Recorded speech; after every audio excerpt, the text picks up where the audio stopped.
Bom, boa noite. Prazer recebê-lo aqui e todos que estão aqui. Não me passaram toda essa biografia, né? Mas o que a gente tem para dizer, né? Quem lê o livro já sabe muito bem do trabalho do Ricardo, né? A sua trajetória e essa inter-relação entre as linguagens, né? Que é isso que, para mim, também é muito fascinante, né? À medida que eu fui lendo essa sua biografia, né, eu ficava cada vez mais encantado, porque vários desses caminhos resvalavam em coisas que a gente tem também pensado, tentado fazer, claro que não com a mesma profundidade, né? E é isso, gente. Eu acho que o Ricardo fala por si, né? E é um prazer tê-lo aqui, por gentileza.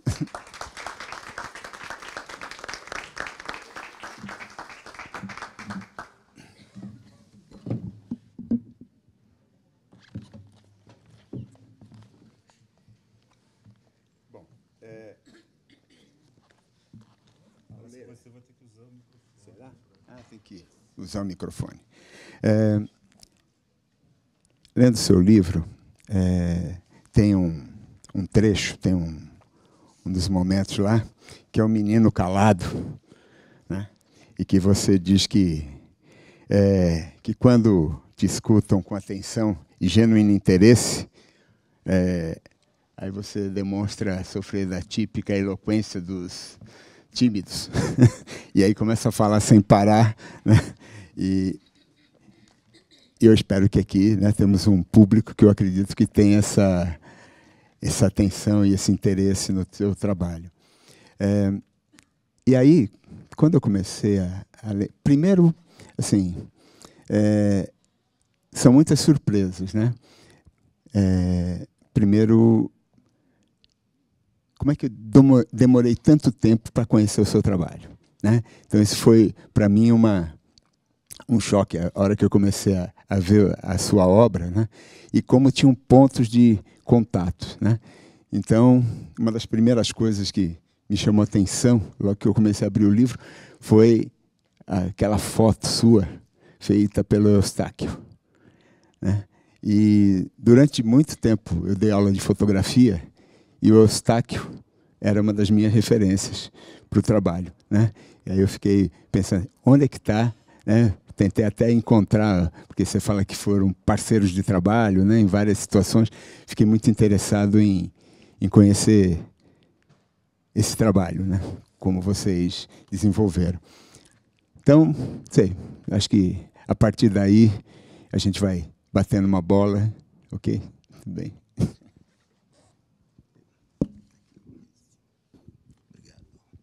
Boa noite a todas as pessoas visíveis e as invisíveis também. É uma alegria muito grande estar aqui. Eu espero que seja a primeira de muitas conversas com esse ambiente que pode ser terrível, como um campo de concentração, e pode ser também o lugar de alguma iluminação na vida das pessoas. Eu espero fazer isso mais vezes ao longo do ano, porque eu me dei conta, depois de ter publicado, depois de ter lançado o Sonhei com o Anjo da Guarda o Resto da Noite, foi o primeiro movimento que eu fiz ao longo de toda a minha vida, no sentido de conseguir produzir um distanciamento crítico em relação a tudo que o menino e o adolescente que eu fui vivenciou nesse ambiente que poderia ter sido diferente para mim e para muitas outras pessoas. O fato de ter nascido numa família, como eu brinco, que era riquíssima e só não tinha dinheiro, é que garantiu o amor pelo conhecimento, independentemente ou a despeito de todas as investidas que o ambiente escolar fez contra o meu direito a aprender de forma sistematizada. a aprender de forma compartilhada, tal como era na minha casa. Eu ia para a escola, era cada um por si, e a professora contra todos. Então, me espanta, você mencionou aí o menino calado, são duas coisas que me espantam na minha própria história. Um é ter me tornado uma pessoa que fala em público, que faz performances, que faz isso até fora do Brasil, como fiz recentemente, em Angola e nos Estados Unidos. E o outro espanto, para mim, é eu ter me tornado professor. Como que alguém que escreve um capítulo de livro de memórias, dizendo que foi saído da escola, como que se torna um professor e, mais, que fala abertamente, como eu falo, que de todas as minhas atividades é a que me dá mais prazer. Acho que é algo de revide aí.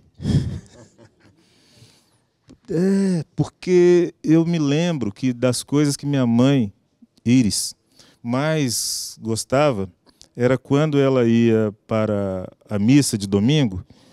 Ela e meu pai, a igreja fica no alto da rua onde eu moro até hoje. Então, o combinado entre ela e ele, Américo, quando... Vou fingir que vocês não leram o livro. Quem chegasse primeiro guardava o lugar para o outro, e se era ele que chegava primeiro, era para garantir a leitura de algum texto. Ela gostava de ser das pessoas que liam. E quando ele não conseguia fazer isso, ela ficava muito irritada. Ela chegava pondo defeitos nas pessoas que leram. Não tinha graça nenhuma na leitura da pessoa, não tinha emoção, tropeçava nas sílabas. E quando ela conseguia ler e era elogiada, ela chegava em casa. Hoje me disseram que eu tenho uma voz muito boa. E perguntaram. Aí eu perguntei, por quê? Ela quer saber o porquê do elogio, né? A senhora é professora? Ela voava de felicidade. E isso eu herdei dela também. Se eu entro num lugar público, numa livraria, num restaurante, em algum lugar, quer me deixar com muita vergonha, é dizer, Ricardo Aleixo, grande poeta. Eu quero esconder. Mas quando me chamam de professor, eu fico muito tocado, eu me reconheço nessa palavra. E das grandes alegrias da vida é encontrar alguma pessoa que estudou comigo. Eu dei aula durante 6 anos numa faculdade de Belo Horizonte chamada FUMEC. No curso de design gráfico, eu era o professor de design sonoro. E hoje eu encontro vários dos meus ex-alunos e das minhas ex-alunas trabalhando no campo do design e dizendo quanto a prática interdisciplinar a que tiveram acesso pela primeira vez na vida no curso de design sonoro tornou-os mais seguros tanto da vida acadêmica, com relação, né, da trajetória acadêmica, quanto hoje no exercício da profissão de designer. Então, quando eu menciono o Revide, eu estou, de algum modo, já remetendo àquela máxima do saudoso Darcy Ribeiro com relação à crise da educação, que no Brasil seria projeto. E o que eu pensei sempre, e penso aqui agora, junto com vocês, é como fazer para reverter esse quadro. Quer dizer, a partir da posição de cada pessoa aqui presente, que parece que, só posso supor, parece que não é conivente com esse projeto, ainda hoje em curso, o que é que nós estamos perdendo em termos tanto de percepção dessa situação, quanto de oportunidade de alterá-la? Acho que um encontro como esse aqui é uma oportunidade rara, porque se dá no âmbito do coletivo. Porque me me impressiona muito quando eu converso com profissionais da educação o fosso que há entre interesses pessoais e a possibilidade de vivenciá-los no ambiente escolar. Quando eu tenho amigos e amigas que atuam, que estão na sala de aula há muitos anos, aí eu fico afastado, como agora mesmo, uma amiga de infância me visitou em casa, e foi com muito contentamento que eu descobri, há alguns anos, que ela passou a fazer crônicas, a ler crônicas de autores famosos.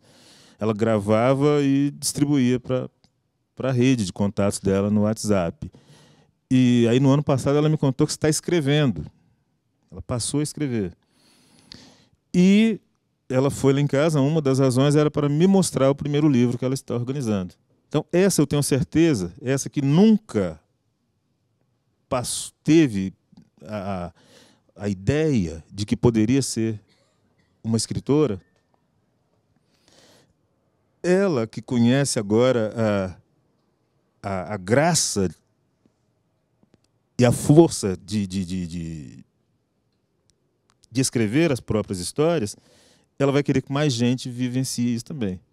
Eu sou o maior defensor da oportunidade de tentativa da escrita literária para todas as pessoas. Nem todas se tornarão escritoras. Mas é importante que seja oferecida essa hipótese. Queria te perguntar uma coisa com relação a isso, que eu fiquei muito intrigado para saber se isso ainda acontece, né?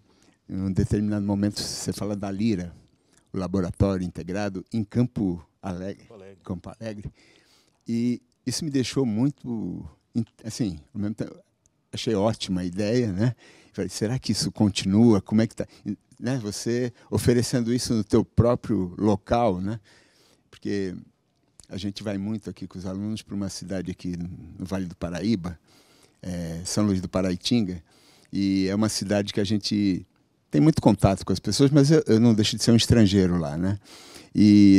Só que tem essa necessidade, né? É uma cidade que tem uma produção musical incrível, poetas, escritores, e tem um entorno da cidade ali, essa coisa da cidade que vai crescendo no entorno e que está meio abandonado, né? Não tem essa proximidade. Eu sempre vamos montar uma oficina lá em cima, vamos fazer. Eu mexo com madeira também, vamos lá em cima, vamos fazer uma oficina de madeira, o que eu puder fazer. E aí eu fiquei intrigado, eu queria saber se esse Lira continua, se esse trabalho, né, como é que nasceu. Só uma breve menção aqui, é uma das coisas boas do início da minha trajetória artística, foi conhecer um grupo chamado Paranga. Galvão, Nhô. Isso, eu via muito isso nos primeiros anos de tentativas artísticas. O Lira, Laboratório Interartes, Ricardo Aleixo, ele surgiu como uma tentativa de oferecer a mim mesmo a possibilidade de fazer arte em Belo Horizonte. Durante muitos anos, eu era chamado, tão logo eu comecei a ter o meu trabalho reconhecido em outros lugares, especialmente São Paulo, o espaço foi diminuindo em Belo Horizonte. Essa história de que mineiro isso, mineiro aquilo. O mineiro é muito bom para quem não é de Minas. Mas as pessoas me encontravam no avião, me encontravam em alguma outra cidade e diziam, eu coordenei um projeto que era a sua cara, mas você está sempre lá em São Paulo, quando não é lá na Bahia, nos Estados Unidos. Ou seja, parece que um pacto da mineiridade foi descumprido pelo fato, primeiro, de viver para e do que amo fazer. Depois, esse ressentimento, porque o mineiro, meu pai dizia assim, meu pai era mineiro, e ele dizia assim, esse negócio de acender vela e colocar debaixo da mesa é até perigoso, né? Se a mesa for de madeira Então, a vela deve ficar em cima da mesa, ela deve servir para iluminar o ambiente. E as mineiridades produzem outro tipo de relação, que me parece muito doentia. Em algum momento, eu fiquei sem espaço. Não fiquei desesperado, porque existe São Paulo. Eu tenho uma relação de muita gratidão com São Paulo, porque 80% dos meus rendimentos vêm daqui. E não só por isso, mas é uma cidade que me oferece a condição de examinar com vagar, com minúcia, a minha própria trajetória. Então, estou falando de coisas que ultrapassam o nível da vaidade pessoal. Ter uma instalação intermídia no Museu da Língua Portuguesa tem a importância, para mim, de mostrar um trabalho que eu faço em outra escala, essa da relação entre os meios, o som, o corpo, a voz, mostrar isso numa dimensão monumental, usando os mesmos critérios que eu uso para fazer o meu trabalho cotidiano. No único museu dedicado à língua portuguesa que existe no mundo. Então, claro que eu sou vaidoso. Mas é mais do que de vaidade que eu estou falando. Estou falando que tem algo que eu não deixei de fazer, que é a gravação dos audiopoemas, os videopoemas, as performances, tudo isso que agora passa a receber interesse por parte das pessoas, foi feito sem condições tecnológicas, sem interlocução, no Campo Alegre. A primeira sede do Lira era no bairro de Santa Teresa, onde teve início o Clube da Esquina e onde surgiu também o Grupo Sepultura, quer dizer, um bairro que tem uma tradição musical. Fiquei lá por 2 anos, era bom, mas eu sentia que tinha literalmente uma distância muito grande com relação ao que eu precisava para fazer as minhas coisas. Com a morte da minha mãe, eu combinei com a Fátima, minha única irmã, que eu levaria o ateliê para lá. Isso coincide com o fim do meu primeiro casamento. Eu me mudo para lá e aí virou casa, ateliê, museu, estúdio de gravação. E tem isso já, o quê? 2007? Foi em 2007 que eu fundei o Lira, e ele passou a ser a minha assinatura para os trabalhos de produção e também para as atividades de formação. Pessoas vão lá para fazer residência, literalmente residência em casa. Está aqui o meu querido André Gravatar, que tão logo a gente se conheceu, ele passou 3 dias lá, não foi, André? Eu desencaminhei ele. A ideia era... Então, o Lira, em síntese, é isso. É uma biblioteca enorme, os instrumentos musicais, o equipamento para gravação, para filmagem. É um outro nome para autonomia. É isso. E voltei de Boston e de Nova York agora com uma compreensão maior do que significa isso fora do Brasil. Eu almocei uma vez num restaurante e Natália e eu fomos convidados para almoçar na casa do poeta, crítico e pesquisador Fred Moten, que tem seu primeiro livro lançado no Brasil agora, chama-se Na Quebra, e ele falou da vontade de conhecer o Lira. Ele quer vir ao Brasil no ano que vem e já marcou, quero ir conhecer, porque aqui não tem nada parecido. Aí eu só sorri, porque sei que não existe mesmo nada parecido. E digo isso porque o Lira passou com o tempo a ser algo que não é só meu, mas é perceptível o papel que a minha companheira Natália tem no modo como o espaço é organizado hoje, pessoas que frequentam lá, seja para fazer curso ou para participar de eventos. Então, o Lira, enquanto eu existir, vai existir também. Muito bom. Outra questão que você coloca quando você diz que caneta é tecnologia de ponta. É. Eu achei isso incrível. Uma vez eu fui, isso faz tempo, hein? Eu fui participar de um evento que era para se discutir o uso do vídeo na sala de aula. Olha que isso faz tempo, né? E entre as pessoas que estavam lá para discutir estava o Paulo Freire, o Darcy Ribeiro. E aí o Paulo Freire, quando foi a vez dele falar, ele falou: olha, gente, eu devo dizer para vocês, até teve um rapaz que ficou meio irritado com essa fala, devo dizer que eu não entendo muito de vídeo. Mas eu acho que vídeo deve ser que nem lápis, né? É uma ferramenta, né?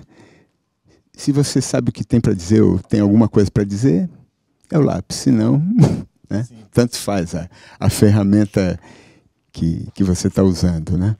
E você coloca isso de uma maneira muito plena, né?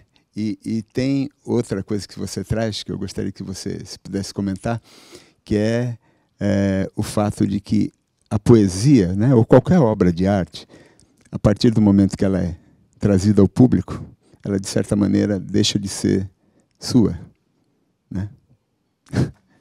Sim, o Paulo Leminski tem uma frase de que gosto muito, que é pela propriedade coletiva dos bens de invenção. Pela propriedade coletiva dos bens de invenção. Por quê? Se nós fizermos o simplérrimo exercício de pensar que não criamos, ninguém aqui individualmente criou um fonema sequer, uma cor. A linha já existia antes de nós, o ponto, a noção de espaço. Aí alguém poderia tentar argumentar, mas o sentimento é individual. Também ele é produzido socialmente. Sem dúvida.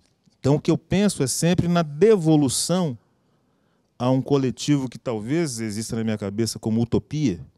Talvez não exista esse espaço comum, esse espaço propício à comunidade, mas é preciso que ele exista. E, para que ele exista, é preciso que tenhamos uma compreensão a mais profunda possível sobre a historicidade tanto dos equipamentos de que a gente se vale, quanto do modo como cada sociedade recebeu essas invenções.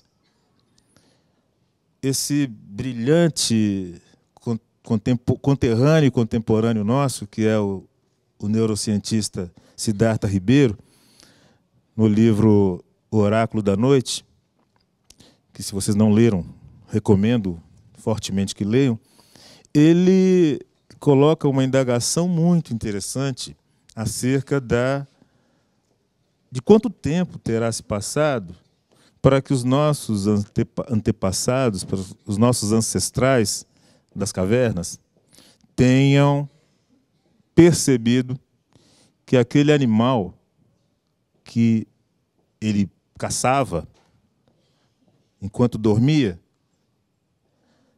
era e não era o mesmo animal com o qual ele ia se deparar naquilo que futuramente será chamado de realidade.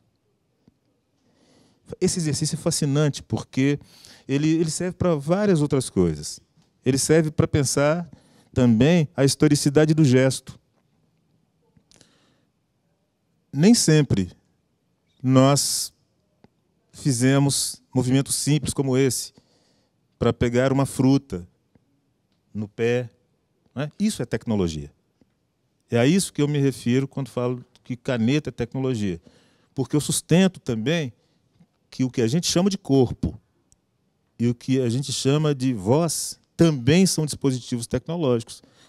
Porque nem sempre o que a gente chama de ser humano articulou como articulamos hoje. Usando o mesmo argumento de Siddhartha Ribeiro. Quantos milhares ou milhões de anos terão se passado até que aquele grunhido inarticulado fosse semantizado pelos viventes? Quando é que esse grunhido passa a ser percebido como matéria de prazer, de comunicação? O que terá vindo antes? A instância da comunicação ou a do prazer? Eu sustento que foi a do prazer, com o nome de poesia. Tenho a viva convicção de que nossos ancestrais começaram pela poesia. Começaram exatamente pelo que dá prazer, pelo que é, e não porque serve para algo. Pode apontar para algo da instância da comunicação. Sim, pode. Da denúncia, da meditação. Mas o que importa é que, para usar os termos que o pessoal da psicanálise gosta, é o princípio do prazer e não da realidade que move a poesia. Portanto, o que eu afirmo, taxativamente, é que tudo pertence a todas as pessoas, mesmo aquelas que não têm nenhuma relação com a arte, no sentido de visitar museus, de frequentar bibliotecas, de cantar. Mas o princípio estético, ele está presente em todas as pessoas, em maior ou menor grau. E todas as pessoas, todas, rigorosamente todas, se valem para se comunicar disso que eu chamei de voz como dispositivo tecnológico, corpo como dispositivo tecnológico. Isso vale para tudo mesmo, né? Como foi que aprendemos a sentar? Como foi que aprendemos a ficar de pé? Em que momento percebemos que o passo a passo poderia ser algo que leva à dança? Então é uma espécie de memória genética que cada pessoa, todas as pessoas, têm e cultivam com maior ou menor consciência. Quando você quiser me interromper, fica à vontade, tá porque senão... Isso que você está trazendo, tem essa memória, né? E tem o fazer, né? Então, quando você cita lá a questão da dança, quando você resolveu aprender, né? Não, é que nem jogar futebol. Não é bem assim, né? Essa ideia da arte como um trabalho de elaboração constante, de aprendizado, é trabalho, né? Fundamentalmente trabalho, né? E isso eu achei incrível, né? Que aquela sua fala de que o jogo de futebol narrado é muito mais emocionante do que o que a gente vê na TV, né? O Sim. poder da imaginação. E, como eu observo nesse capítulo do livro, o Brasil talvez seja o único país em que a transmissão do jogo é chamada de narração, o que já traz como esse apontamento de que tem um desvio de rota, um desvio criativo de rota. E o exercício mais simples que eu aprendi a fazer quando eu tinha televisão em casa, era de ligar a televisão sem som e o rádio. São duas partidas completamente diferentes. O rádio transforma o jogo naquilo que ele é, jogo. Jogo, no sentido lúdico mesmo, né? A bola passa a 20 metros da trave. Mas como é que isso é narrado? Passou raspando a trave. Eu me lembro quando eu ia aos jogos no Mineirão, era muito comum ver pessoas que levavam o radinho, né? O jogo está ali na sua frente, mas precisa dessa dessa dimensão afetiva da voz, dessa natureza expressiva que toda voz tem. Isso, quando associada ao pathos, a essa paixão que é despertada pelo futebol, aí é o melhor dos mundos, né? Aí é espetáculo, estamos falando de performance, enquanto desempenho. Estamos falando de proeza verbal, mais proeza vocal. É tudo muito rico. Eu cheguei acompanhando. Eu sou de Santos, então fui moleque. Só vim para São Paulo já com 22 anos e tive a oportunidade de ir na Vila Belmiro assistir jogos. Meus respeitos. Não, mas você gosta do Ademir da Guia. Admirável da Guia. Admirável, Ademir da Guia. E tinha essa coisa do radinho, né? Você ali ouvindo o jogo era um outro mundo, né? Depois proibiram, porque o pessoal começou a usar como arma, né? Tirar o radinho dentro de campo. Agora, quando a televisão, né, começa a transmitir os jogos de futebol, eu lembro de alguns narradores que vinham do rádio transmitindo o jogo na televisão, né? Geraldo José de Almeida, assim, que era como se estivesse no rádio, né? Depois é que a coisa foi se adequando à televisão, né? Aquela coisa mais... Tediosamente a televisão, né? Então, aí mudou completamente. E aí é legal isso que você fazia, né? Tira o som da TV e ouve no rádio. É outra aventura, né? Pois é, eu tive a felicidade de crescer vizinho na Vila Olímpica do Atlético e ver Reinaldo com 12 anos. E já era tudo aquilo em que ele se tornou. Não estou falando, quando falo da paixão pelo futebol, que hoje não existe mais, eu torço pelo América, como eu brinco com a minha filha mais velha, né, que é americana. É para economizar emoções, como o João Cabral dizia isso com relação ao América do Rio. Eu torço para o América para economizar emoções. Eu vou pela mesma linha, porque eu fico desinteressado, aí vem... Você viu, pai, que o América está na final? Aí eu trouxe a minha camisa agora do América. Eu tenho essa alegria, mas é uma coisa contida. Eu fiz o mesmo trajeto, né? Porque, ainda mais na escola, né? Garotadinhos menores com essa coisa de futebol, de repente eles passam um pouquinho da conta, né? E tem um time lá da Baixada, que é o Jabaquara, né? Então eu tenho camisa do Jabaquara, e eu ponho a camisa e eles ficam muito encantados com aquilo, né? Que eu mostro o estádio, como é que é. Como assim, né? Cabe quantas pessoas aí? Eu falei, umas 500. que é isso, né? De você olhar para esse lado do futebol, que é o lado que ainda tem uma magia, né? Você sabe que um amigo querido, José Miguel Wisnik, ele me disse certa vez que ter crescido em Santos na época dos grandes times alterou para sempre a sensibilidade artística dele. O artista e intelectual que ele é hoje foi para sempre marcado por ter podido ver o time do Santos, quando não estava viajando pelo mundo, treinando. Porque ali ele pôde ver os deuses em sua dimensão humana, brincando, se machucando. Mas se machucar no treino não é a mesma coisa que se machucar no jogo, né? Então, poder ver isso, segundo ele, deu uma noção de compreensão de outros aspectos da vida e da sociedade brasileira. De algum modo, eu posso dizer isso também, sendo que eu escolhi ter com o futebol essa relação, porque eu era aquele menino que queria jogar futebol e os maiores não deixavam.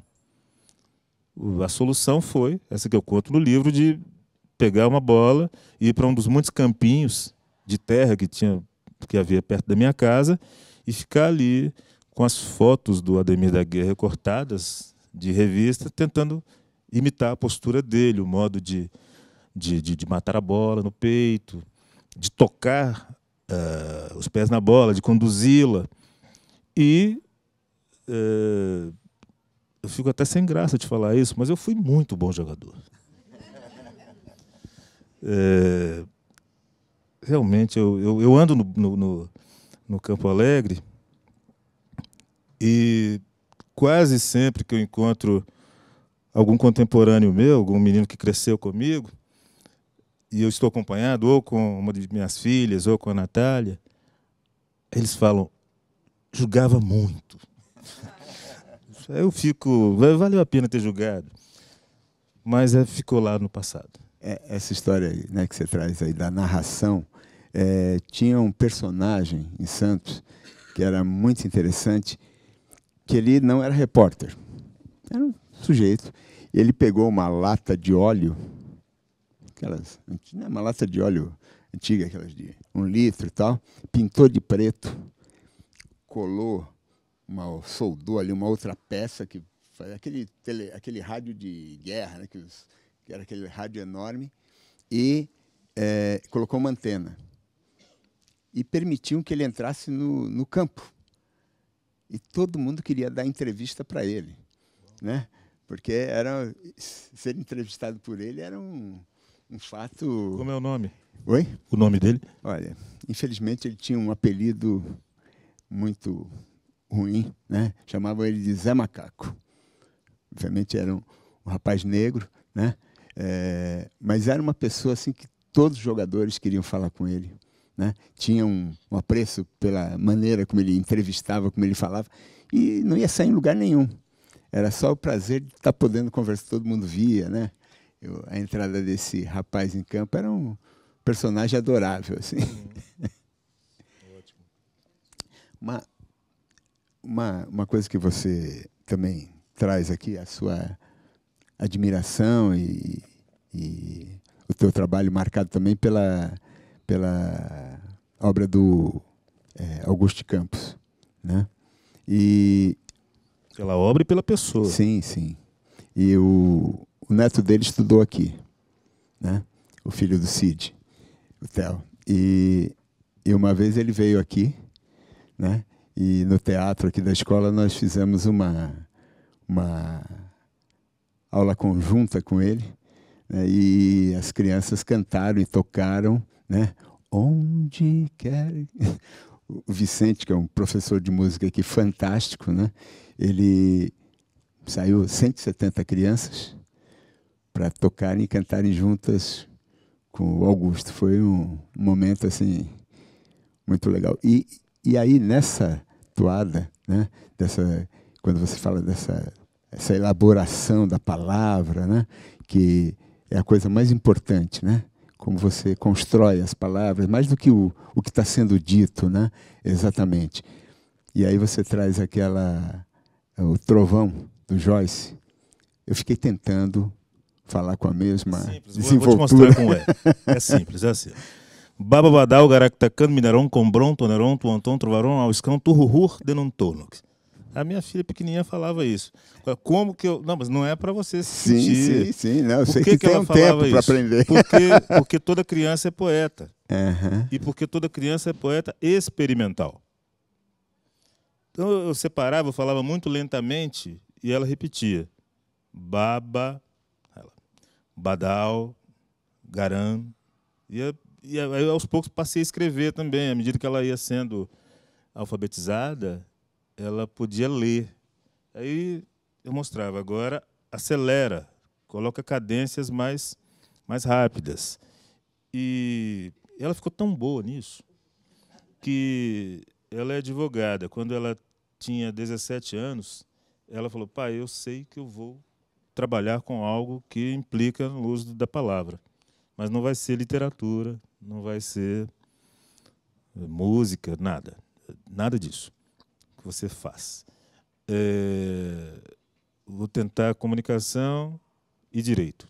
Aí tentou 2 faculdades de direito, 2 de comunicação, passou em todas e escolheu direito na UFMG.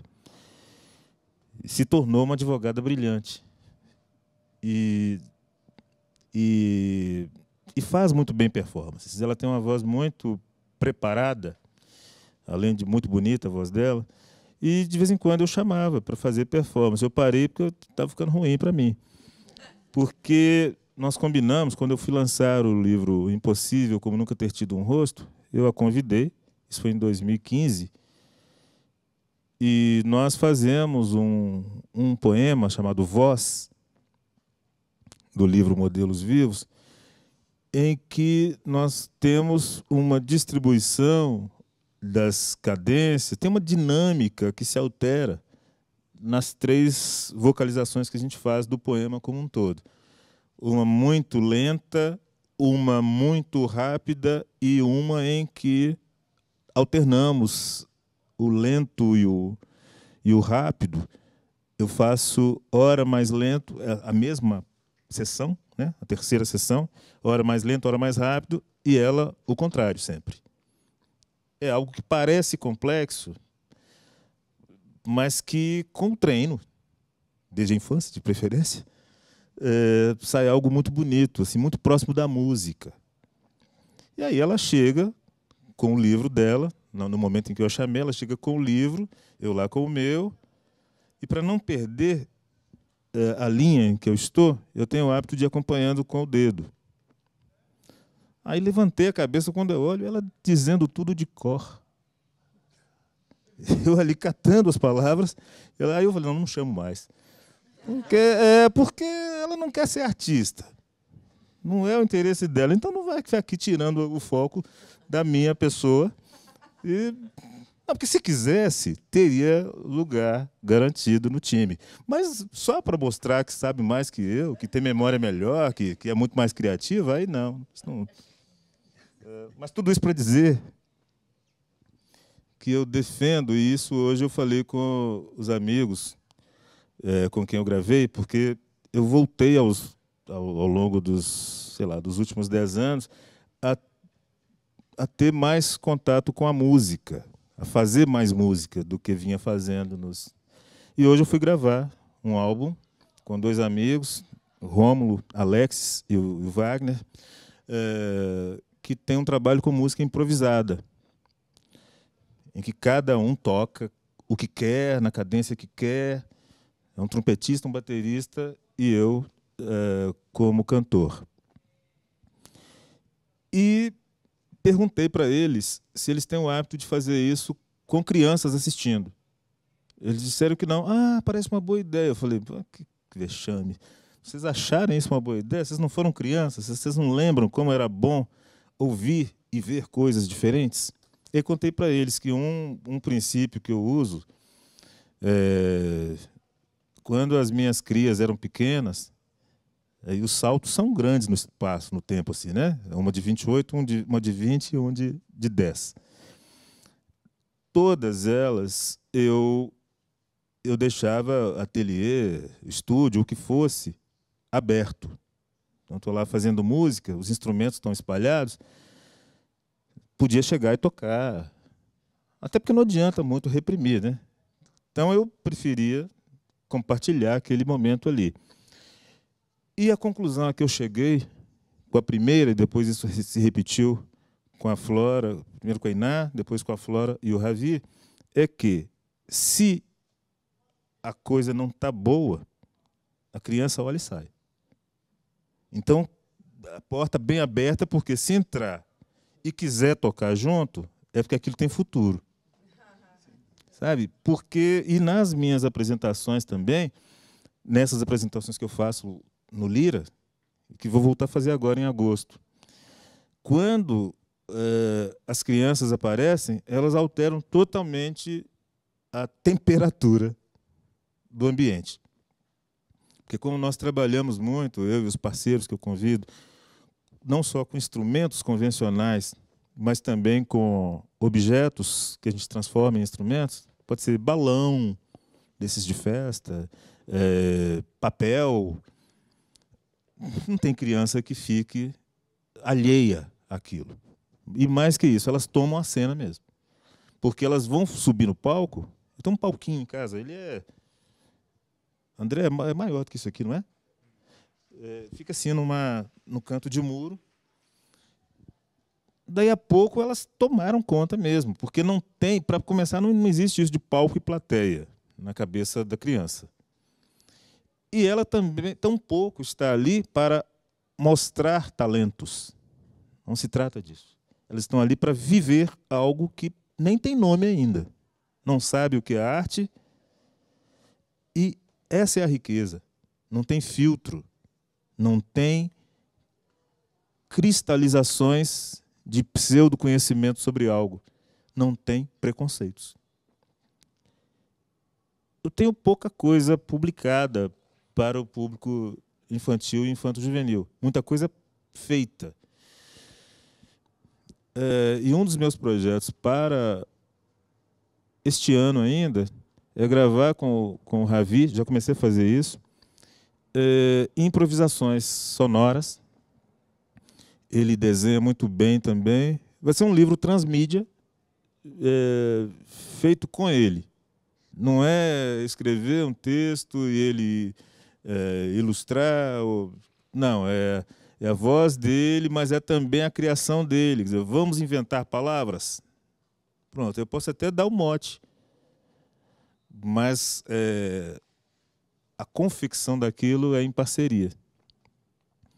Eu fiz isso há coisa de 6, 7 anos com um artista de Belo Horizonte muito, muito importante no campo da intermídia, da transmídia, que é Álvaro Andrade Garcia.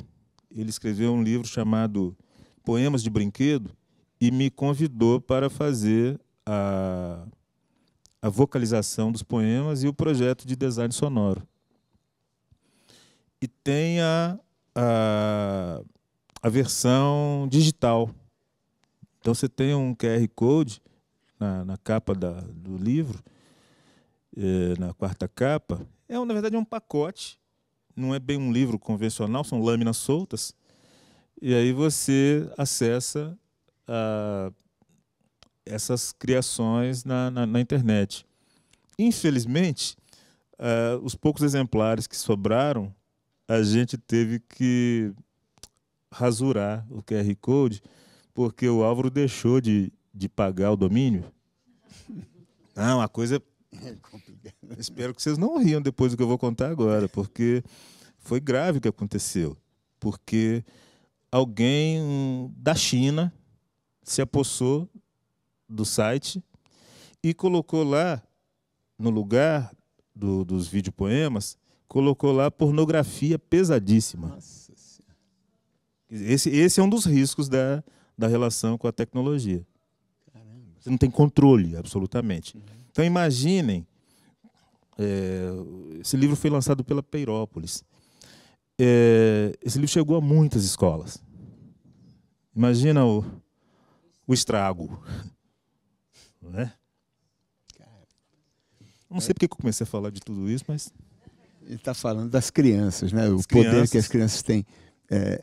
Certo, eu dava aula numa escola estadual em Osasco e eu levei uns amigos que pertenciam ao grupo do Ilo Krugli para fazer um teatro de bonecos lá, né? Eram 3 pessoas, uma tocava instrumentos. Como era o nome do grupo dele?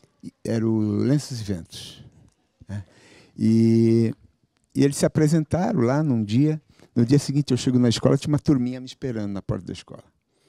Paulo, nós fizemos uma peça, podemos apresentar? E aí nós arrumamos, eram bonecos que eles construíram lá com sucata, em casa fizeram isso. A gente estendeu um tecido e eles fizeram uma história, né, que também, como o Ilo tinha muito essa coisa de princesa, né, conto de fada e tal. E aí tinha lá um castelo e o rei, o nome do rei era o dono da padaria. Né? E eles criaram toda a encenação e era muito bonitinho, porque ele estava atrás da cortina e ele falava, eu quero beber água. Ninguém está vendo, mas ele pegava um copo e bebia. Né? Essa coisa de incorporar o personagem totalmente. Né? Então, isso que você traz, essa possibilidade de criação, minha esposa está lendo um livro, Eu Fui Vermeer, que é um falsário, né? Só que todo capítulo tem uma epígrafe, e ela estava hoje lendo, ela falou, essa daqui do Picasso, né? Que o Picasso dizia, todos nós sabemos desenhar, mas quando a gente cresce, a gente esquece, né?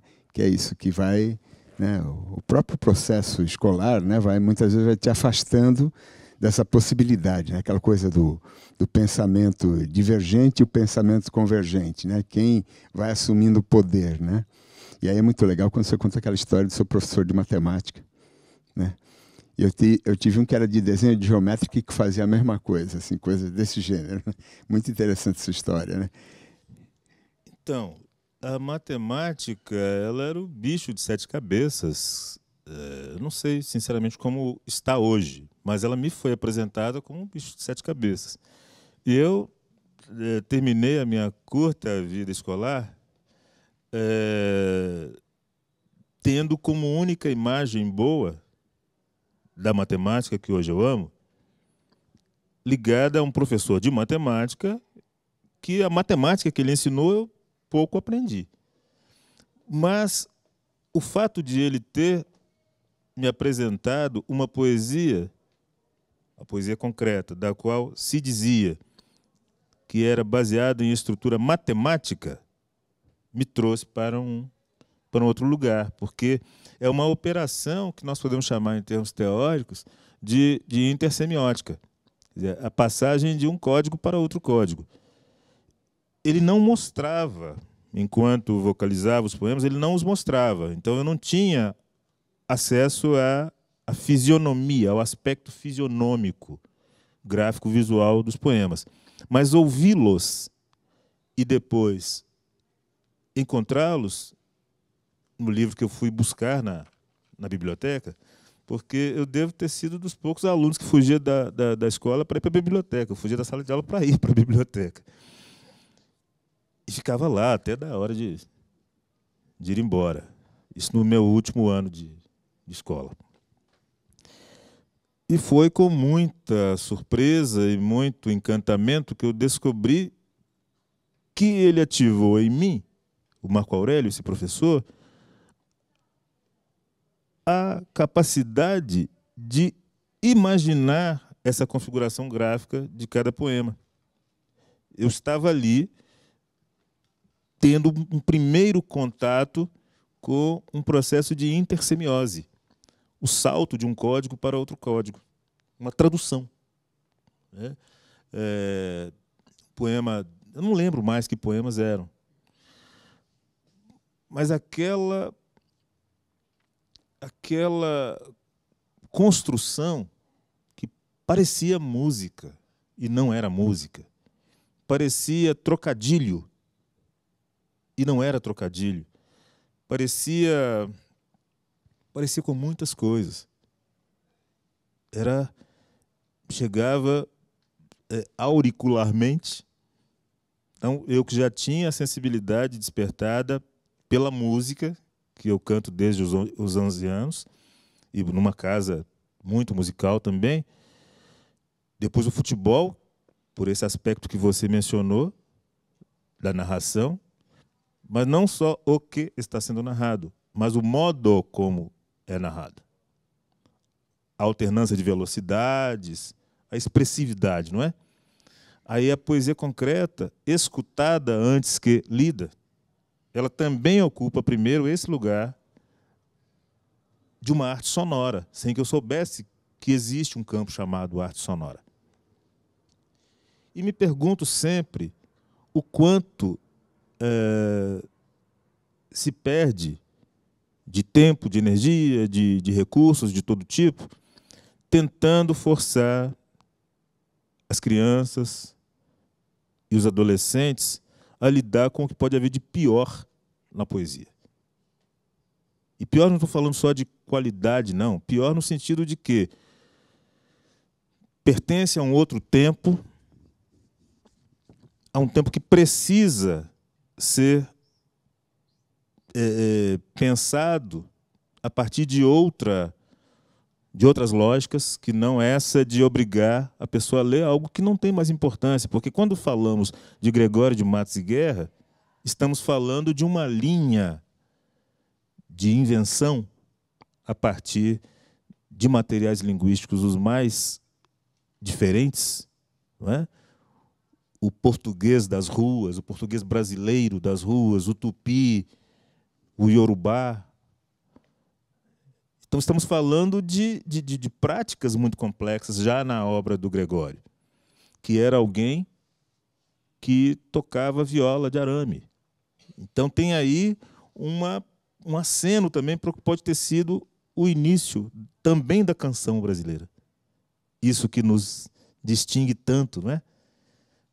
Em qualquer lugar do mundo onde a gente for, existe uma reverência com relação à canção popular.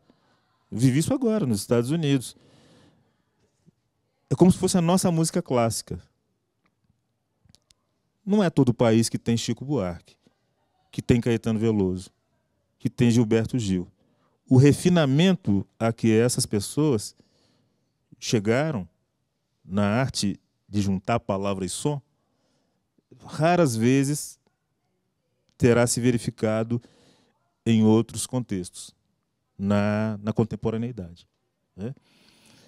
Me pergunto sempre por que tamanha aptidão para essa mescla de palavra e som, para a captação da palavra enquanto som, por que ela é tão ausente do ambiente escolar? Por que ainda, quando se leva a canção para a sala de aula, ainda tem que justificar que é canção e não poesia? É poesia cantada. Eu penso, ao dizer isso, o que eu estou afirmando é que os instrumentos para transformações radicais, aquelas de que a gente precisa tanto, nesse momento de, como diz o ministro Silvio Almeida, não de reconstrução, mas de construção do Brasil, porque nós nunca pudemos construir um Brasil, não é? Então, acho que está na hora de julgar tudo o que for caquético fora e pensar na extrema riqueza que temos no nosso bairro, na nossa casa, nas bibliotecas, na televisão mesmo, na internet, no rádio, sempre vai haver alguma centelha de vida criativa. Ora, por que é que a escola tem que ser refratária a essas transformações? Eu comecei a falar e não concluí que essa minha amiga que passa a escrever, e que é amiga de André também, ficaram amigos sem eu saber. Coisa lá deles. Ela, eu sei que faz isso, e que mesmo quando não escrevia, tinha uma oferta de vida criativa com as suas turmas. Mas eu conheço professoras e professores, como eu disse, que não encontraram também no ambiente escolar estímulo para viver aquilo que viveu em casa, com o namorado, com a namorada, com a família, com os amigos.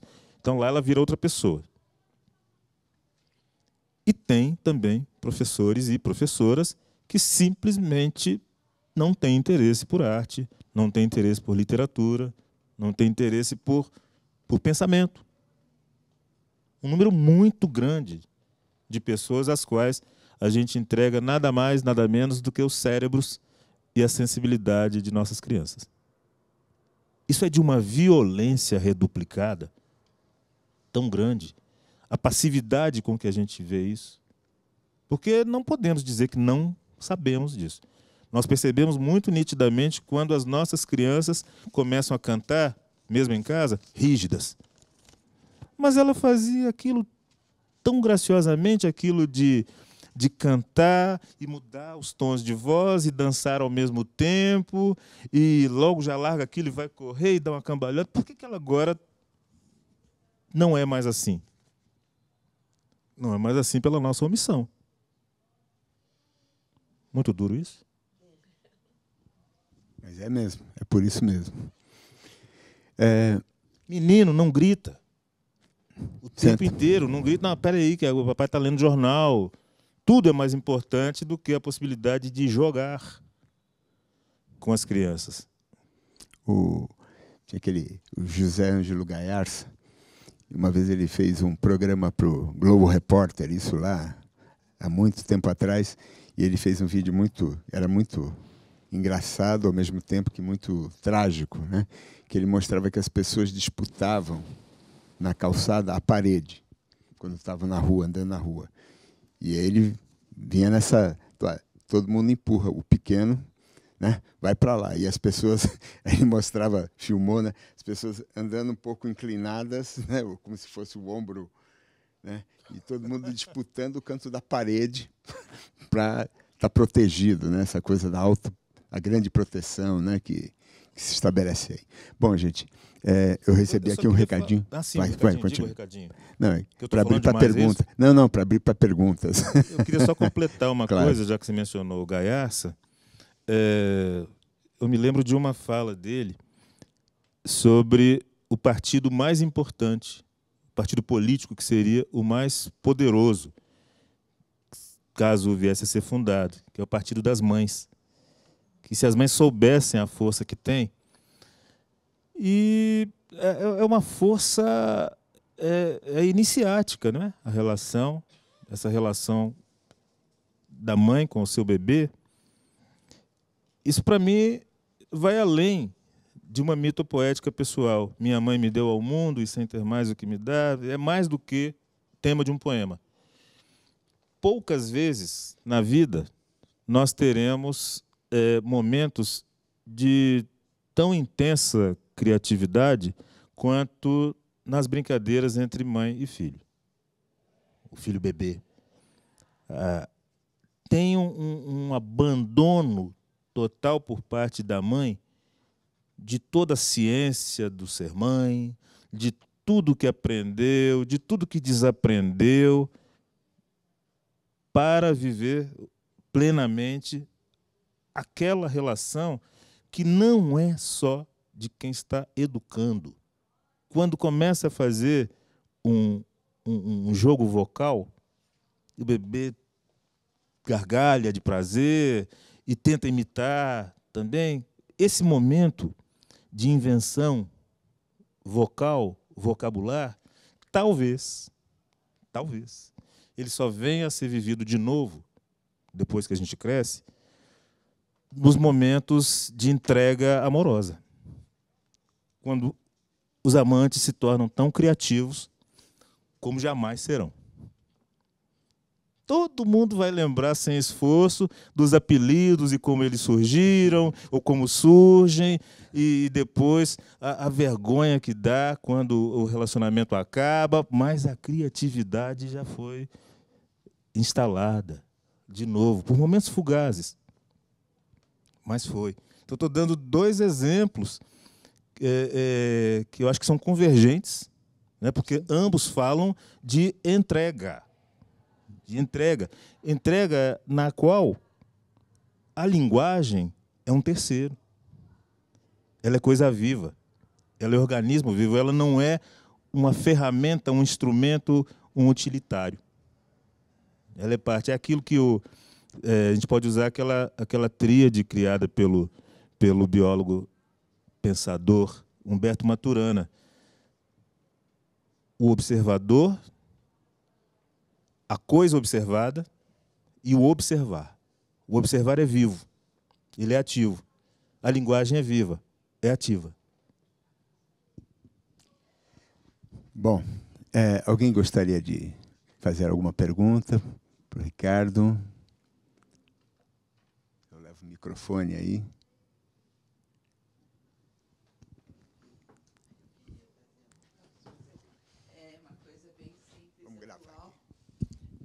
Boa noite. Boa Muito noite. prazer. Como é que é seu nome? Meu nome é Eneida. Eu fui funcionária do Colégio Santa Cruz por 35 anos. Estou aposentada agora há 3. Foi um prazer conhecê-lo. É uma coisa muito simples. O senhor diz assim que não tem televisão, disse no momento que não tem televisão na sua casa. O avanço da tecnologia e a voz, né? O quanto é importante o falar, o escutar a voz. Agora, eu digo, e o WhatsApp, que nós só mandamos mensagem agora, não falamos mais. Parece que no momento que alguém liga para a gente fala, ai, meu Deus, né? Não sei se eu vou ter tempo para falar numa ligação telefônica. O senhor pode dizer alguma coisinha a esse respeito, por favor? Sim, é uma questão muito boa, porque o que eu vejo é a redução, o que eu constato é a redução drástica do papel da linguagem. A linguagem cada vez mais reduzida à mera troca de dados que não se transformarão, em informação. E sem que os dados se transformem em informação, eles jamais se transformarão também em conhecimento. E os modos de envio e de recepção das mensagens de WhatsApp, eles têm radicalizado essa frieza, essa dimensão rebaixada, esse acelerador de mensagens, por exemplo. Toda a expressividade da voz de quem fala não tem. Você está querendo chegar logo no final da mensagem. Nós falamos com ironia, quando uma mensagem de áudio tem mais de 2 minutos, nós falamos que é um podcast. Né? Eu tenho um amigo aqui de São Paulo, eu conto isso no livro também, que é o Reuben da Rocha, que é um querido poeta e amigo meu, também já foi residente lá no Campo Alegre. O Reuben me manda mensagens de 18 minutos e 27 segundos e tal. Eu aprendi a escutá-las fazendo café, dançando as palavras dele. Ou seja, ele é tão querido e importante para mim que eu não vou acelerar a mensagem dele, porque eu preciso fazer coisas mais importantes. Que coisas mais importantes do que escutar alguém que começa uma mensagem dizendo: Ricardo, meu amigo amado, você está numa segunda-feira cheia de problemas para resolver e alguém te chama de amado. Aí você vai acelerar essa voz? Não. Eu acho que são escolhas, né?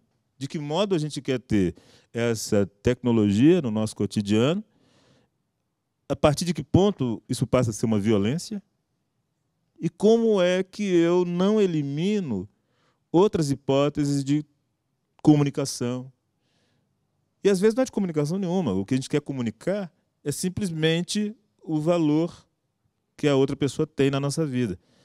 E aí pode ser que o WhatsApp não seja a melhor ferramenta.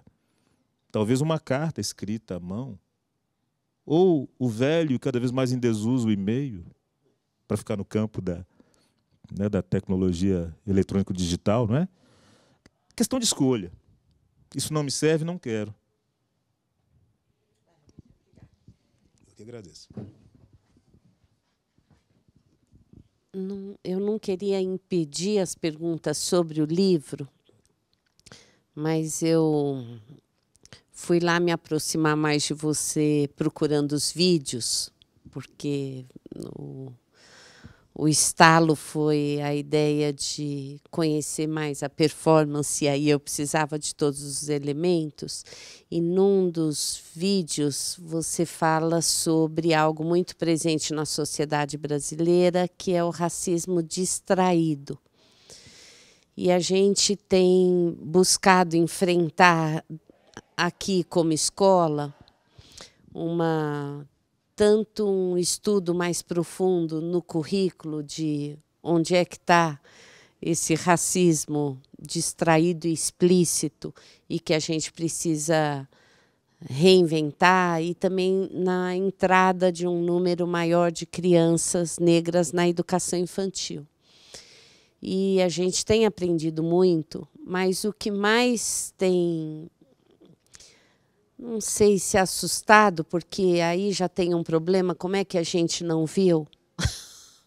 Que susto é esse de 500 anos, que é tão atrasado assim? Mas o distraído tem dado muito trabalho, porque é muito distraído. E aí, quando eu te ouvi falando, eu fiquei pensando se esse conceito já está mais elaborado por você ou se saiu numa conversa distraída ali, porque eu não tinha ouvido ainda.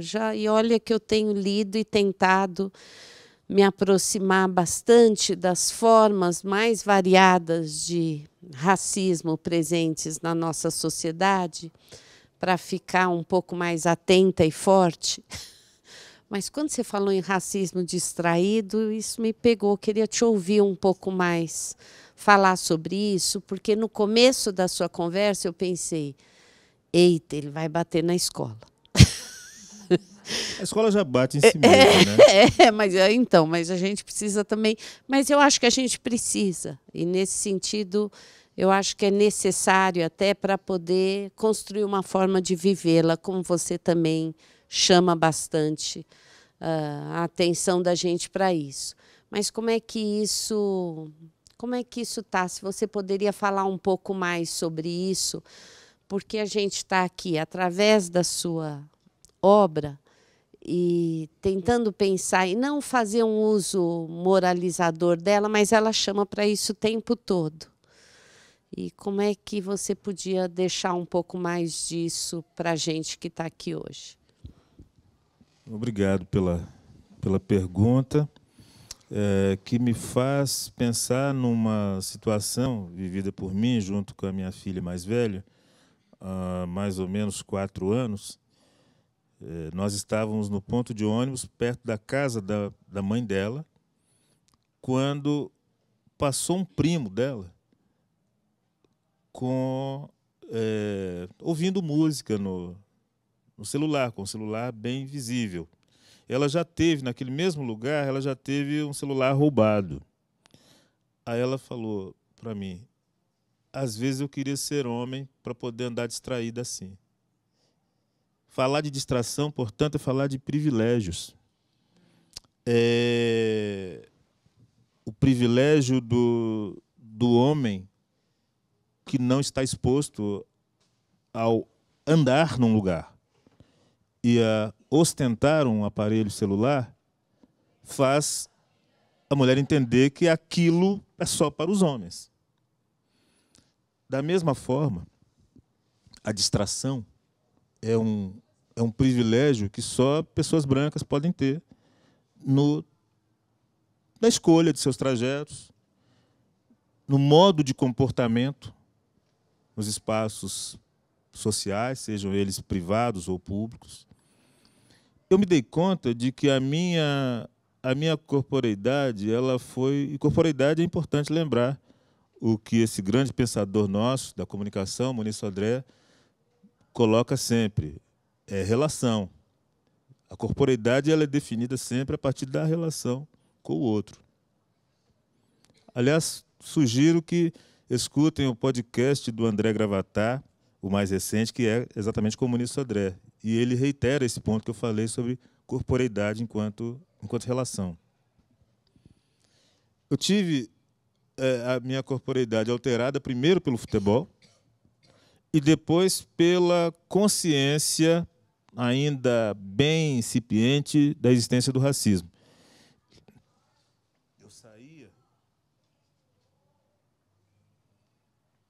Eu saía da escola no tempo em que ainda não se falava em ensino médio, era 2º grau, eu estava no 1º ano, e foi a primeira vez em que eu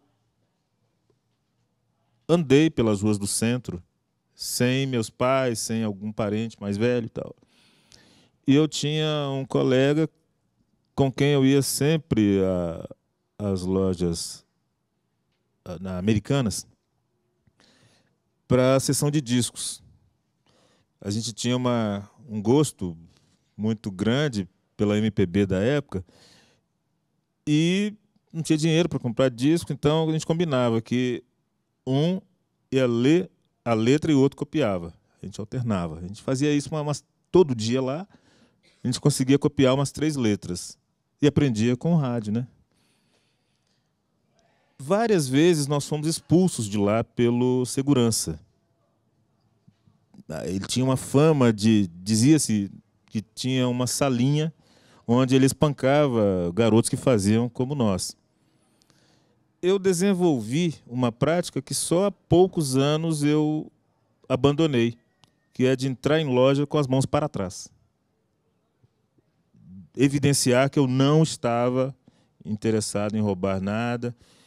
E qualquer pessoa negra que eu conheço e com quem já conversei a esse respeito pôde contar de uma ou mais formas de evidenciar aquilo que se espera que pessoas negras façam.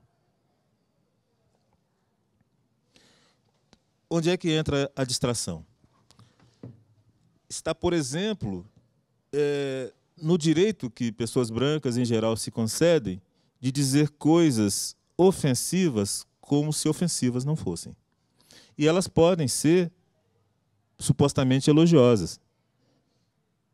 Uma das minhas grandes batalhas é desmontar todo um imaginário que se construiu e que ainda resiste, a meu respeito, com relação ao que seria uma excepcionalidade. Eu já escutei curador de exposição da qual eu participava falando perto de mim. Ele não teve nem 2 anos de escola. Ele é um gênio. Ele aprendeu tudo fazendo, não tem o menor interesse por teoria. Esse é um exemplo de racismo distraído, porque ele vai ser usado também para falar de um Gilberto Gil, para falar de um Pixinguinha, porque estamos falando, ao falar de Pixinguinha, estamos falando de um dos arquitetos da grande música popular brasileira. Estamos falando de alguém que foi tão importante para o conhecimento da cultura carioca de seu tempo, falando aí de década de 20, que é a década das primeiras gravações de samba. A importância do Pixinguinha ela pode ser aquilatada por 2 momentos em meses diferentes do ano de 1926, quando Mário de Andrade, escrevendo Macunaíma, quer conhecer a cultura negra e especialmente o candomblé, no Rio de Janeiro. Então, uma extensa rede de intelectuais e artistas é montada para promover esse encontro. Então, saem daqui de São Paulo vários amigos de Mário e tem encontros fabulosos, muito dialógicos com Pixinguinha e os músicos dos 8 Batutas, que era o grupo dele, que chegou a viajar para Paris. O Mário fica tão agradecido que transforma a Pixinguinha em personagem do Macunaíma.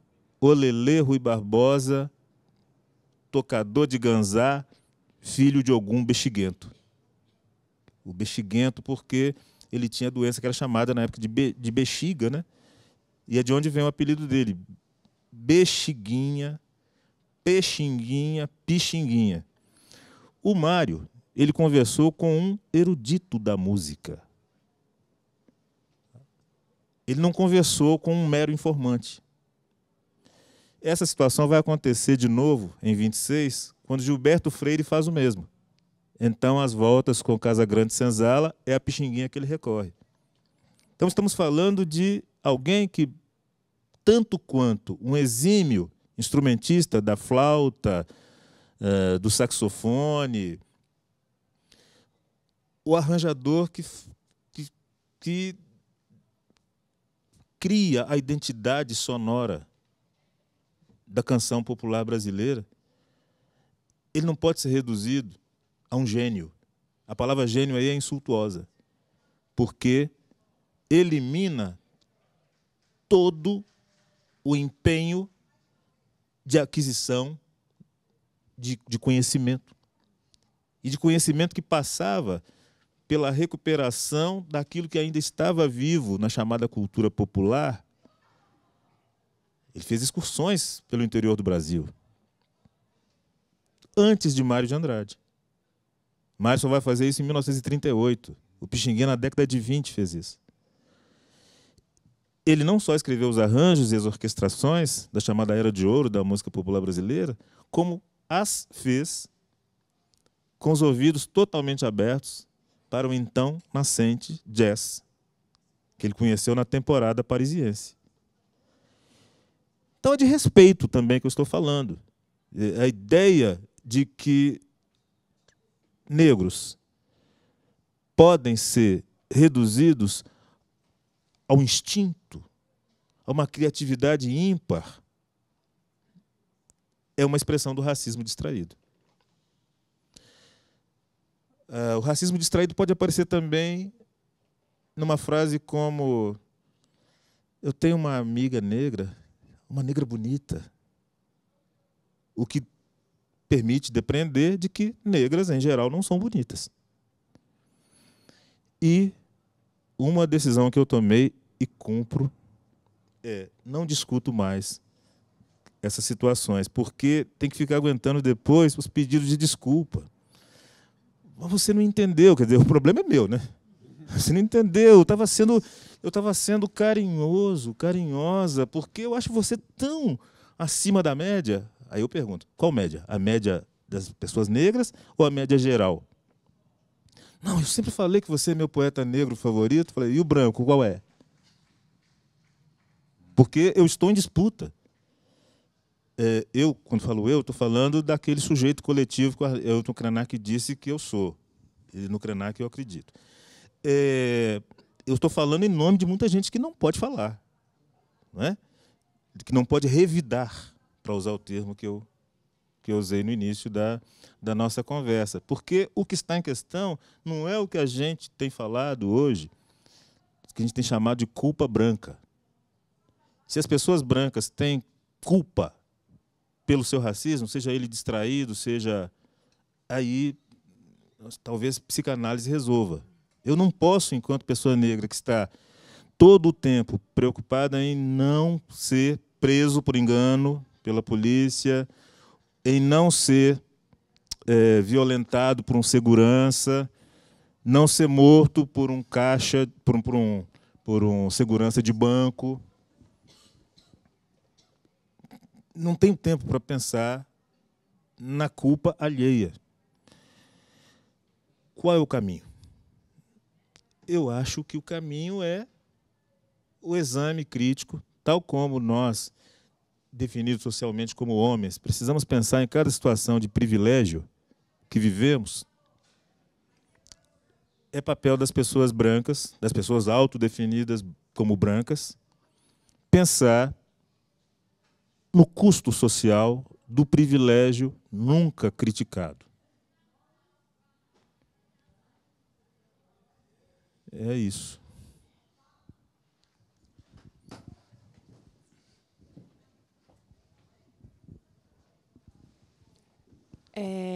No seu livro, você cita algumas vezes alguns poetas russos do início ali do século XX, e eu queria saber qual é a sua relação com eles e se você os conheceu através dos Irmãos Campos. Uma estudiosa dos poetas russos. Ah, que bom. Como é que é seu nome? Fernanda. Eu tive o prazer de conhecer o professor Boris Schneiderman, que é o responsável não só pela introdução desses poetas no Brasil, como foi o professor de russo dos Irmãos Campos, né? E foi uma situação que me mostrou que alguma coisa tinha acontecido com a minha obra em termos de recepção em São Paulo, porque eu fui convidado em 2006 para dar uma palestra sobre os meus processos composicionais na Casa das Rosas. Subindo a escada, eu olho para trás e vejo Boris Schneiderman e Jerusa Pires Ferreira, que eu tinha conhecido em Belo Horizonte quando eu fui curador da Bienal Internacional de Poesia.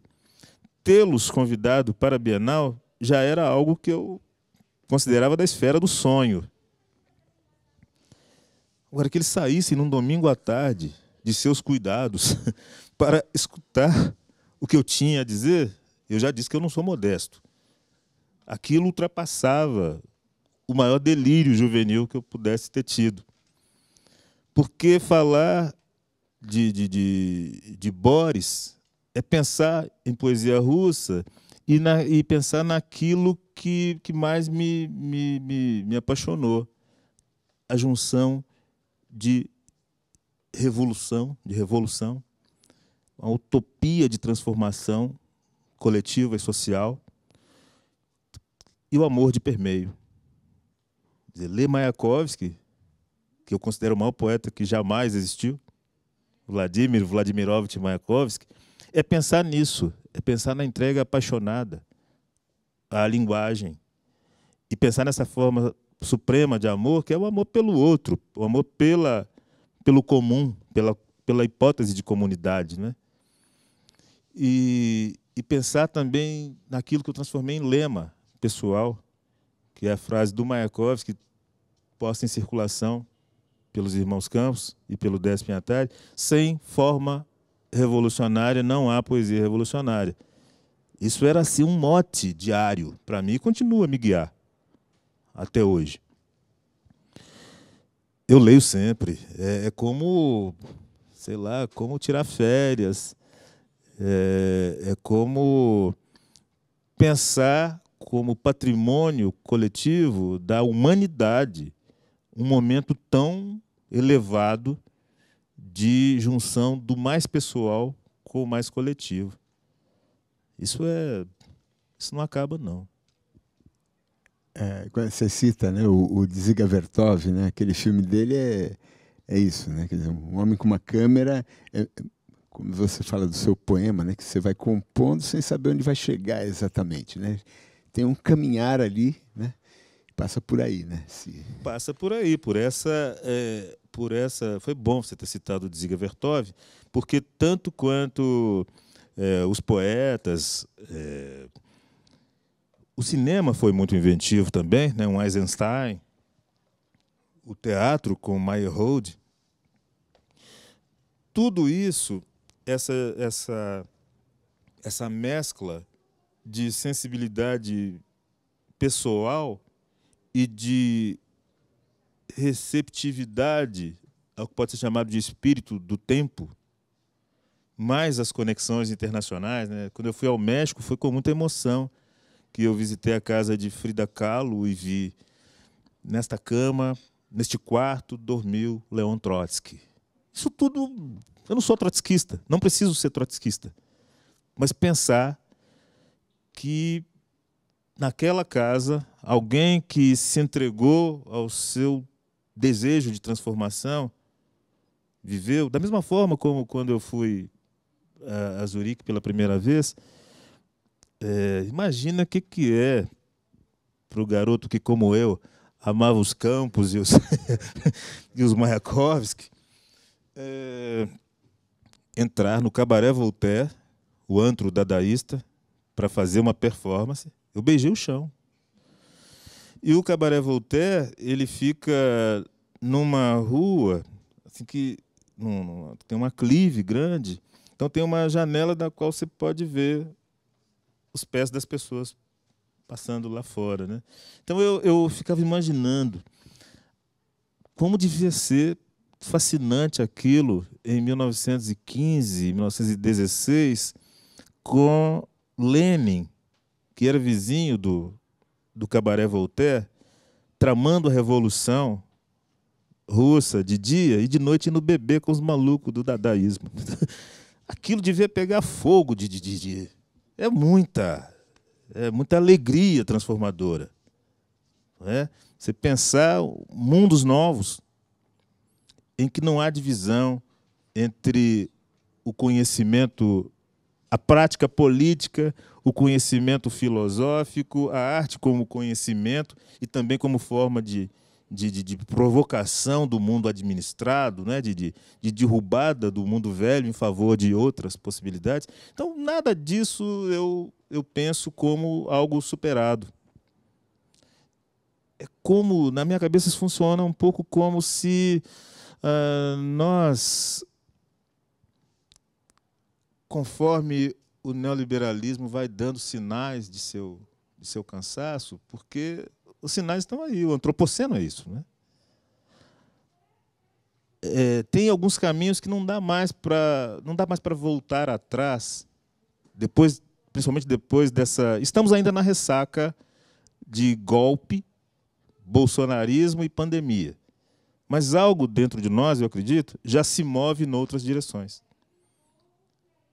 A notícia boa é que, num país que tem o feminicídio como prática corrente, piadas sexistas já não são toleradas no almoço de domingo. As meninas com 14 anos já estão dizendo para aquele tio que ele não está sendo só inconveniente, que ele está sendo sexista. Sabe? O Ravi estava com 9 anos, ele levantou a mão para protestar na sala de aula, porque a professora, um colega falou do jeito, não lembro mais qual era a situação, mas alguma coisa, um coleguinha fez uma brincadeira que o Ravi considerou homofóbica. Ele levantou a mão e pediu licença para dizer que aquilo era intolerável, que não...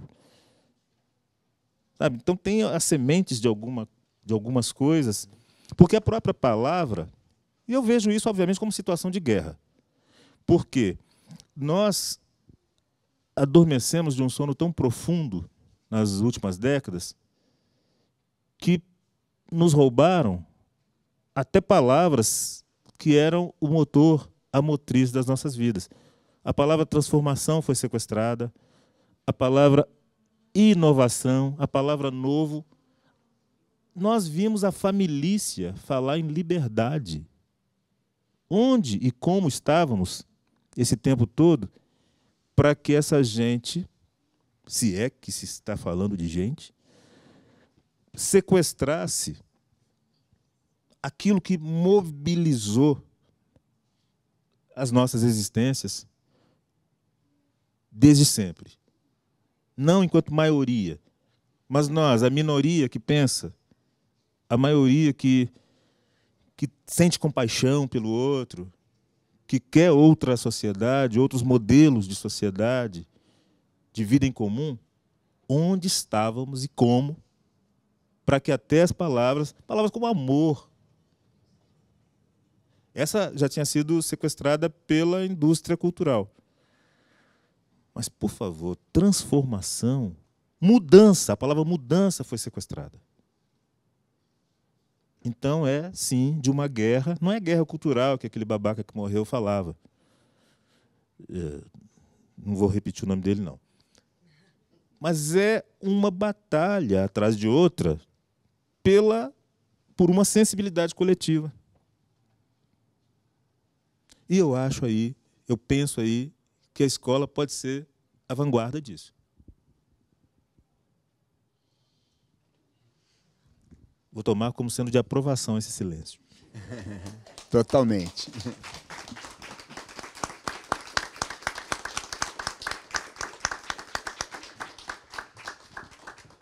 Bom, queria agradecer muito a você por tudo que você trouxe para a gente, por sua obra. É muito inspiradora e tudo que você trouxe aqui para a gente, vamos dizer assim, esse desafio colocado agora no final é isso. A escola precisa ser transformadora. É isso. Que coisa, né? Porque eu também te ouvi falar hoje à tarde que você gosta de ver o mundo pela via do negativo. Pela via negativa. Pela via negativa. E eu também, mas é para ver se dá errado no meu caso. Se alguém se alguém me prova o contrário. Eu falo, eu estava desanimada e deu certo. É quase que o contrário. E aí eu te ouvi e falar agora no final e pensei, que bom que a gente abre pelo menos a perspectiva de para que lado que a gente tem que virar na luta. Né? Quem é aqui da escola sabe que eu não uso o termo inovação, porque eu falo que ele foi sequestrado. E aí, toda vez que eu falava, eu tinha que explicar. Eu pensei, não, vou parar de usar essa palavra e vou encontrar outra. Só que eu uso transformação, reinvenção. A hora que você falou, eu falei, quem é que usou essa palavra? Já vou eu pensar nas minhas palavras. Queria te agradecer pelas palavras, né? Pelas palavras, pelo que a Sandra pôde me ajudar a aprender pelos gestos, pelos sons, pelo corpo, né? Por esse convite da escola abrir espaço, porque quando a gente recebeu a Luciana Alves aqui, que é uma professora da Unifesp, ela elogiou a escola. E está difícil elogio para a escola, e eu faço coro a essa complexidade. E no final da fala dela eu perguntei, mas você elogiou a escola e eu preciso saber por quê. E eu convido vocês a assistirem o vídeo da Luciana, que está no YouTube, porque ela fala que, tendo naquele momento uma família que estava tão destroçada pela luta, né? Um pai preso, uma mãe trabalhando para segurar a barra da família, a escola era o lugar do cuidado. E eu pensei, nossa, é tão raro que a gente ocupe nas histórias esse lugar do cuidado, mas que bom que a gente ocupa, porque significa que em muitos espaços, em algum tempo, a gente soube ocupar o lugar que a escola precisa ocupar. E é por isso que a gente está estudando tanto, trabalhando tanto, gaguejando tanto. Eu nunca gaguejei tanto, porque a revisão que a gente precisa fazer de tudo aquilo que a gente chama de língua, né? Um dia desse eu falei, nós vamos gaguejar 100 anos para procurar as palavras mais cuidadosas e democráticas possíveis para as relações de encontros que não sejam só os encontros que a gente fez nas últimas décadas, né, aqui como escola. Então, por isso é tão importante te receber, tão importante a gente que agradece ao Paulo, professor dessa escola, que nos convida muito frequentemente a fazer novos e novos encontros, a biblioteca. Essa é uma biblioteca que tem o nome de um padre que ajudou a dar um outro perfil para a história aqui contada. Não em todos os campos, ele também estava marcado pelo tempo dele, mas no campo fundamental de estar sensível para as questões do seu tempo, o padre Charbonneau tem esse mérito histórico de ter criado uma sensibilidade na comunidade para olhar para o mundo, para além dos muros e dizer, parece que a gente tem alguma responsabilidade com isso. Então, queria te agradecer. Você falou em analisar os privilégios, eu pensei, mas é um privilégio danado estar aqui hoje. Eu estava pensando nisso. Eu vivo um privilégio muito grande como diretora pedagógica dessa escola, mas eu tenho vivido momentos muito importantes, sobretudo quando eu percebo que a gente tem ali, naquele momento, uma experiência que amplia a perspectiva que a gente tem da luta por uma escola menos desigual. Aqui, à noite, a gente está com os alunos da EJA, que são 600 aqui na escola. 600 alunos adultos que têm uma possibilidade absolutamente bonita de fazer uma escola à noite. E essa é a população mais parecida com a que a gente tem no Brasil todo, porque é uma população de maioria negra. E quando a gente olha o Santa Cruz da Manhã, a gente vê uma escola de maioria absoluta branca. E a gente sabe que, talvez, por mais que a gente tenha a Associação Santa Plural e um trabalho grande para poder ampliar a diversidade, que a gente vai demorar muito para poder enxergar pela manhã na escola o que a gente enxerga como corte do povo brasileiro fora da escola. Mas, então, nossas práticas, nossos programas, nosso currículo, nossas experiências precisam intensificar isso para que, para além dos muros da escola, a gente enxergue a responsabilidade que uma escola tem pelos seus privilégios. Muito obrigada, viu? Muito obrigada. Quem agradece sou eu, porque, como eu falei, eu não podia imaginar, quando eu comecei a fazer arte, que as pessoas um dia sairiam de casa para me escutar falar. Eu não sonhava com nada disso. Eu só queria escrever, só queria fazer música. E E pronto, já era uma graça infinita poder fazer isso. E que as pessoas possam trazer com a sua presença e sua escuta ativa algum sinal de que também estão em busca de outros mundos, que não esse, que pode ser, vai parecer trágico o que eu vou falar, mas pode ser que sejamos a última geração do planeta. Então, é muito mais do que fazer com que a escola funcione diferente. É preciso que a sociedade em que a escola... Porque também o peso todo não pode ficar sobre a escola.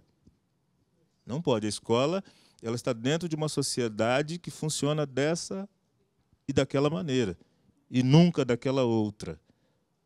Essa que está apresentada pelo nunca é que nos interessa, é que precisa nos interessar e ocupar, acho que, todo o tempo de nossa vida depois que a gente acorda. A gente não pode pensar noutra coisa que não seja na construção de mundos diferentes do que temos. Muito obrigado, gente.